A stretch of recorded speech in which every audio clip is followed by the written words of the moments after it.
Assalomu alaykum, hurmatli tomoshabinlar. Bugun men sizlar bilan juda muhim mavzuni gaplashaman. 18 avgustdan minimal pensiya 7,74 so'm bo'ladimi? Bu raqam nimani anglatadi? Kimning puliga ta'sir qiladi? Kim xotirjam bo'lishi mumkin va eng muhimi, siz o'zingizning pensiyangiz yoki nafaqangiz to'g'ri hisoblanganini qanday tekshirasiz? Bu ma'lumot faqat pensionerlar uchun emas, ota-onasi pensiya oladigan farzandlar, nogironligi bo'lgan fuqarolar, o'quvchisini yo'qotgan oilalar va yaqinda pensiyaga chiqmoqchi bo'lganlar uchun ham juda zarur. Hozirning o'zida kanalga obuna bo'ling, videoga like bosing. Chunki bunday mavzularda bitta noto'g'ri tushuncha odamni pulidan, vaqtidan va asabidan ayirishi mumkin. Men bugun masalani oddiy tilda, raqamlar bilan, hayotiy misollar bilan tushuntiraman. Avvalo, eng asosiy savolga javob beraman. Minimal pensiya 7,74 so'm degan gapni qanday tushunish kerak? Ko'pchilik buni endi pensioner o'yga atiga 7,74 so'm olarkan deb noto'g'ri qabul qilishi mumkin. Bu albatta mantiqan ham, amaliy jihatdan ham to'g'ri emas. Oylik minimal pensiya deganda insonning bir oy davomida oladigan eng kam pensiya miqdori tushuniladi. 774 so'm esa oylik pensiya sifatida qaralsa, bu juda kichik real hayot xarajatlariga mutlaqo mos kelmaydigan raqam bo'ladi. Bunday raqamlar ko'pincha 3 xil holatda paydo bo'ladi. Birinchisi, pensiya miqdorini kunlik hisobga bo'lganda chiqadigan summa bo'lishi mumkin. Masalan, oylik to'lovni 3000 kunga bo'lsangiz, bir kunga to'g'ri keladigan miqdor chiqadi. Ikkinchisi, oshirilgan pensiya bilan pensiya o'rtasidagi kunlik farq bo'lishi mumkin. Uchinchisi, kimdir hujjatdagi yoki jadvaldagi bir raqamni kontekstdan uzib olib, shov-shuvli sarlavha qilib tarqatgan bo'lishi mumkin. Shuning uchun men doim aytaman, pensiya haqidagi xabarni ko'rganda faqat sarlavhani o'qib xulosa qilmang. Minimal pensiya 7,74 so'm degan jumlada aynan nima nazarda tutilganini bilish kerak. Bu oylikmi, kunlikmi, qo'shimchami, farqmi yoki hisob-kitob formulasi ichidagi texnik ko'rsatkichmi? Ana shuni ajratmasak, odamlar orasida vahima paydo bo'ladi. Pensiya tizimida oldin ham, hozir ham asosiy tamoyil bitta: odamning mehnat staji, ish haqi, to'langan ijtimoiy badallar, hujjatlarning to'liqligi va pensiya turiga qarab miqdor belgilanadi. Yoshga doir pensiya, nogironlik pensiyasi, o'quvchisini yo'qotganlik pensiyasi va ijtimoiy nafaqalar bir xil narsa emas. Ko'pchilik aynan shu joyda adashadi. Avvallari odam pensiyaga chiqayotganda mehnat daftarchasi asosiy hujjat hisoblangan. Qaysi yillarda ishlagan, qayerda ishlagan, lavozimi nima bo'lgan, ishga kirgan va chiqqan sanalar to'g'ri yozilganmi, muhr bormi? Buyruq raqami bormi? Hammasi muhim edi. Hozir esa elektron bazalar ham katta ahamiyatga ega bo'lib bormoqda. Lekin bu degani eski hujjatlar kerak emas degani emas. Ayniqsa 1910 yillar, 2000 yillarning boshidagi ish joylari bo'yicha ma'lumotlarda xatolar, yopilib ketgan korxonalar, arxivda topilmayotgan hujjatlar bo'lishi mumkin. O'zgarish nimada? Bugun pensiya va nafaqa miqdorlarida indeksatsiya, qayta hisoblash, eng kam miqdorlarni belgilash, ayrim toifalar uchun qo'shimcha to'lovlar kabi mexanizmlar bor. Ya'ni davlat ma'lum sanadan boshlab to'lovlarni oshirsa, hammaning olati bir xil o'zgarmaydi. Kimdir to'liq oshirilgan summani oladi, kimdir faqat farqni oladi, kimdir keyingi oyda qo'shib oladi, kimdir hujjatida muammo bo'lsa avval aniqlashtirishdan o'tadi. 12 avgust sanasi bilan bog'liq xabarlarda ham eng muhim narsa shuki, agar ma'lum bir sanadan yangi tartib yoki yangi miqdor kuchga kirsa, o'sha oy uchun hisob-kitob butun oyga emas, aynan kuchga kirgan kundan boshlab qilinishi mumkin. Masalan, o'zgarish avgust emas, 10 avgustdan bo'lsa, avgust oyining faqat 15 sanasidan keyingi kunlari uchun farq hisoblanadi. Shunda odam nega to'liq oshgan pul kelmadi deb hayron bo'ladi. Aslida esa birinchi oyda qisman farq, keyingi oyda to'liq miqdor ko'rinishi mumkin. Endi kimlar bu masalaga alohida e'tibor berish kerakligini tushuntiraman. Birinchi navbatda minimal miqdorga yaqin pensiya oladigan fuqarolar. Agar sizning pensiyangiz juda past bo'lsa, eng kam pensiya yoki kafolatlangan to'lov miqdoridagi o'zgarish sizga bevosita ta'sir qilishi mumkin. Chunki yuqori pensiya oladigan odamda oshirish foiz yoki boshqa formula bilan ko'rinadi. Past pensiya oladigan odamda esa eng kam chegaraga yetkazish degan mexanizm ishlashi mumkin. Ikkinchi toifa yaqinda pensiyaga chiqqanlar. Masalan, odam iyul oyida pensiyaga chiqdi. Avgustda esa yangi tartib kuchga kirdi. Bunday vaziyatda hisob-kitob ikki bosqichda bo'lishi mumkin. Avval pensiya tayinlanadi, keyin yangi miqdorga moslab qayta hisoblanadi. Ba'zan bank kartasiga kelgan birinchi to'lov odam kutgandan kamroq bo'ladi. Chunki u to'liq oy uchun emas, pensiya tayinlangan kundan boshlab hisoblanadi. Uchinchi toifa nogironlik pensiyasi yoki nafaqasi oladiganlar. Bu yerda nogironlik guruhi tibbiy mehnat ekspert komissiyasi qarori, qayta ko'rik muddati, bola nogironligi, parvarish puli kabi holatlar muhim. Agar hujjat muddati tugagan bo'lsa yoki qayta tasdiqlash kechiksa to'lovda uzilish bo'lishi mumkin. Keyin odam pensiya kamaydi deb o'ylaydi. Aslida esa hujjat yangilanishi kerak bo'ladi. 4-toifa boquvchisini yo'qotgan oilalar. Bunda har bir oila a'zosi uchun ulush bolalarning yoshi o'qiyotgan o'qimayotgani kunduzgi ta'limda ekanligi. Hujjatlarni vaqtida topshirish kabi masalalar hisobga olinadi. Masalan, farzand 12 yoshga to'ldi, lekin kollej, texnikum yoki oliygohda kunduzgi o'qishda davom etyapti. Agar o'qish joyidan ma'lumotnoma vaqtida topshirilmasa, to'lov to'xtashi yoki kamayishi mumkin. 5-toifa mehnat staji to'liq tasdiqlanmaganlar. Men amaliyotda juda ko'p ko'rganman. Odam 3 yil ishlaganman deydi. Lekin hujjatda 23 yil tasdiqlanadi. Qolgan 7 yil bo'yicha korxona yopilgan. Arxivda ma'lumot yo'q. Mehnat daftarchasida muhr xira buyruq raqami tushib qolgan. Natijada pensiya kutilganidan past chiqadi. Keyin bitta indeksatsiya yoki minimal miqdor o'zgarishi odamning butun muammosini hal qilib yubormaydi. Avval stajni to'g'ri tiklash kerak. Birinchi misol, opa 62 yoshda pensiyasi minimal darajaga yaqin. Aytaylik, u oyiga 70 ming so'm atrofida pensiya olayotgan edi. Yangilik chiqdi, odamlar O'rinbek avgustdan yangi hisob bo'ladi deyapti. Opa bankka boradi, lekin avgust oyida faqat kichik farq tushadi. U darhol meni aldashdi deb o'ylaydi. Aslida o'zgarish 10 avgustdan kuchga kirgan bo'lsa, avgustning 1-7 kuni eski miqdorda, qolgan kunlari yangi miqdorda hisoblanishi mumkin. Shuning uchun 1-oyda farq kichik ko'rinadi. Sentabr oyida esa to'liq oy bo'yicha yangi miqdor aks etishi kerak. Ikkinchi misol, aka 35 yoshda, lekin 12 yil rasmiy ishlagan, qolgan yillarda norasmiy ishlab kelgan. U men ham boshqalar bilan bir xil pensiya olaman deb o'ylaydi. Bu yerda muammo shundaki, pensiya tizimi rasmiy staj va rasmiy daromadga qaraydi. Norasmiy ishlagan yillar hayotda bor, lekin hujjatda yo'q bo'lsa, hisobga kiritish qiyin. Bunday odam minimal yoki ijtimoiy to'lov darajasiga yaqin summa olishi mumkin. 707 so'm kabi raqamlar haqidagi shov-shuv unga emas, uning hujjatlarini to'g'rilash masalasiga ko'proq bog'liq. 3-misol. Bir ayol boquvchisini yo'qotganlik pensiyasi oladi. 2 farzandi bor. Katta farzandi 12 yoshga to'lgan, lekin universitetda kunduzgi o'qiyapti. Agar o'qish joyidan ma'lumotnoma topshirilmasa, tizim uni endi to'lov oluvchi sifatida qurmasligi mumkin. Natijada oilaga keladigan umumiy summa kamayadi. Ayol esa buni minimal pensiya o'zgardi, pulim kamaydi deb noto'g'ri tushunadi. Aslida sabab boshqa, hujjat yetishmayapti. 4-misol, nogironligi bo'lgan fuqaroning tibbiy xulosasi muddati 25 avgustda tugagan. U qayta ko'rikka 25 avgustda borgan. Shu oradagi hisob-kitobda vaqtinchalik uzilish bo'lishi mumkin. Keyin qayta tasdiqlangandan so'ng to'lov tiklanadi yoki qayta hisoblanadi. Lekin bank kartasiga vaqtida pul tushmasa, odam darhol umumiy yangilikdan sabab qidiradi.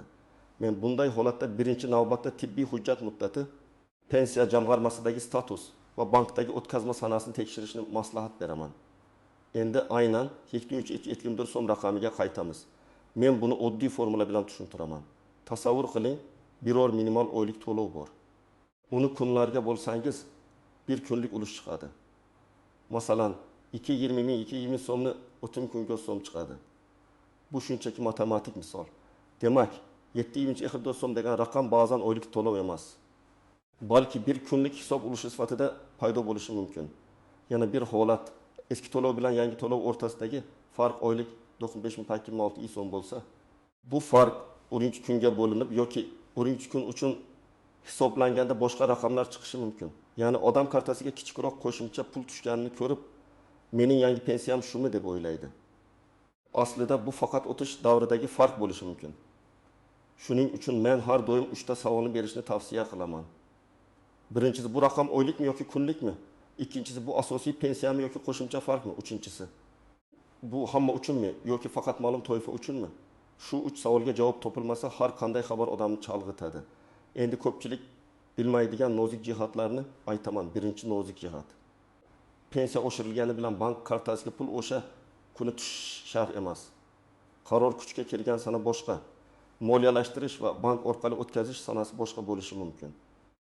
Ayniqsa bayram, dam olish kuni bank tizimidagi texnik jarayonlar hududiy moliyalashtirish jadvali bo'lsa, to'lov bir necha kun farq bilan kelishi mumkin. Ikkinchi nozik jihat, hammaning pensiyasi bir xil miqdorda oshmaydi. Kimdir minimal chegaraga yetkaziladi, kimdir foiz asosida oshiriladi, kimdir qo'shimcha ustama oladi, kimdir umuman boshqa turdagi nafaqa olgani uchun alohida tartibga tushadi. Masalan, yoshga doir pensiya oluvchi bilan ijtimoiy nafaqa oluvchi bir xil hisoblanmaydi. Uchinchi nozik jihat, qarzdorlik va ushlanmalar.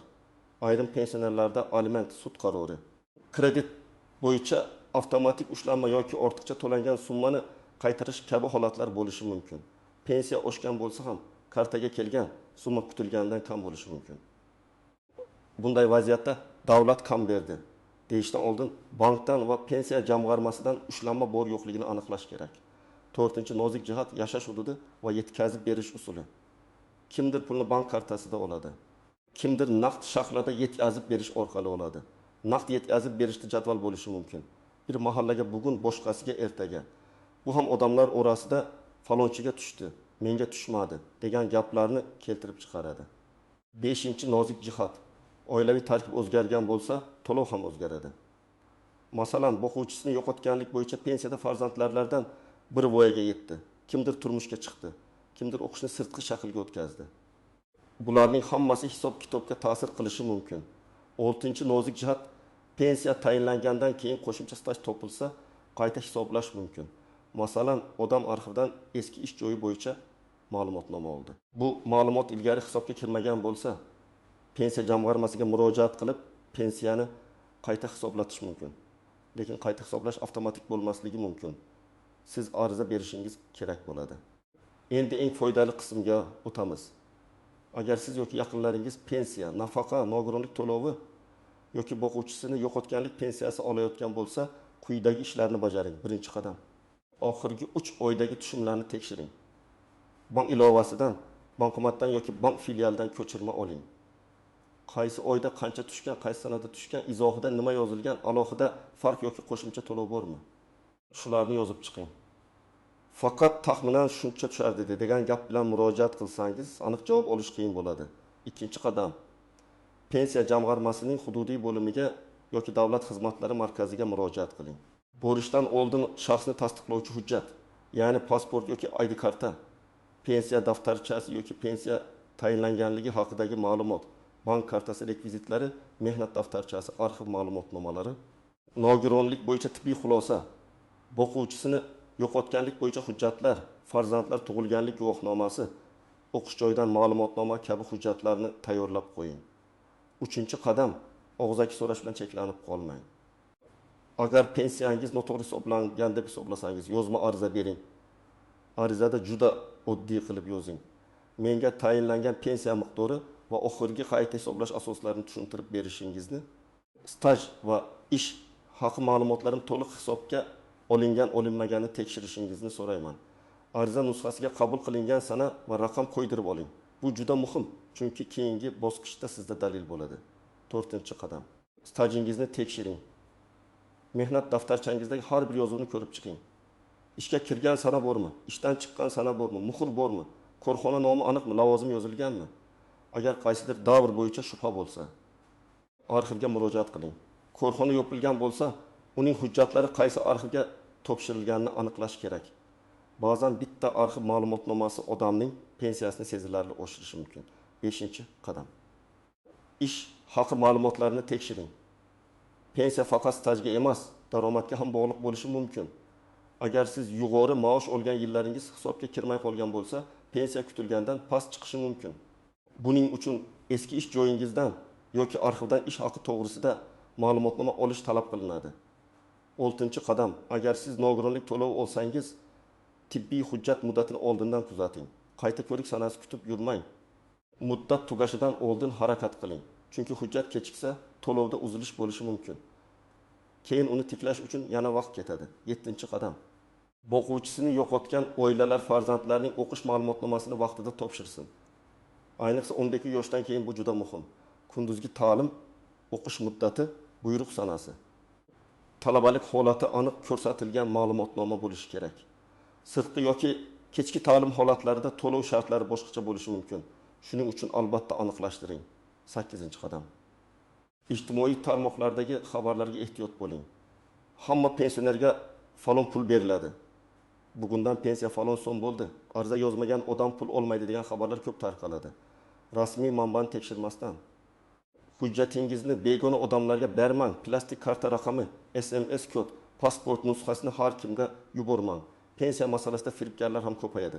Ular pul chiqarib beraman, navbatsiz oshirib beraman. Komissiyaga kiritib qo'yaman deb aldashi mumkin. Hech kim pensiyani noqonuniy yo'l bilan oshirib bera olmaydi. Faqat qonuniy hujjat, staj va hisob-kitob asos bo'ladi. 9-qadam. Agar javob sizni qoniqtirmasa, yuqori tashkilotga shikoyat qiling. Avval hududiy bo'limdan yozma javob oling. Keyin pensiya jamg'armasi yuqori turuvchi organiga davlat xizmatlari orqali yoki tegishli murojaat platformalari orqali murojaat qilishingiz mumkin. Murojaatda his tuyg'u emas, aniq faktlar bo'lsin. Qaysi sanada ariza berdingiz, qanday javob oldingiz, qaysi davrasida hisobga olinmadi, qaysi hujjat bor, qancha pul tushdi. 10-qadam, yaqinlaringizga yordam bering. Ko'p pensionerlar bank ilovasidan foydalana olmaydi. Ariza yozishni bilmaydi, raqamlarni tushunmaydi. Farzandlar, nabiralar, qo'shnilar yordam berishi kerak. Lekin yordam degani pensionerning kartasini olib qo'yish emas. Hamma narsa uning roziligi bilan xavfsiz va tushunarli bo'lishi kerak. Men yana bir narsani alohida ta'kidlayman. 774 so'm degan raqamni ko'rib darhol vahima qilmang. Agar siz oyga ancha ko'proq pensiya olayotgan bo'lsangiz, ertadan boshlab 774 so'm olasiz degani emas. Agar kartangizga kichik qo'shimcha tushsa, bu ham yangi oylik pensiyangiz shuncha bo'ldi degani emas. Bu o'tgan kunlar uchun farq qayta hisoblashdagi qoldik.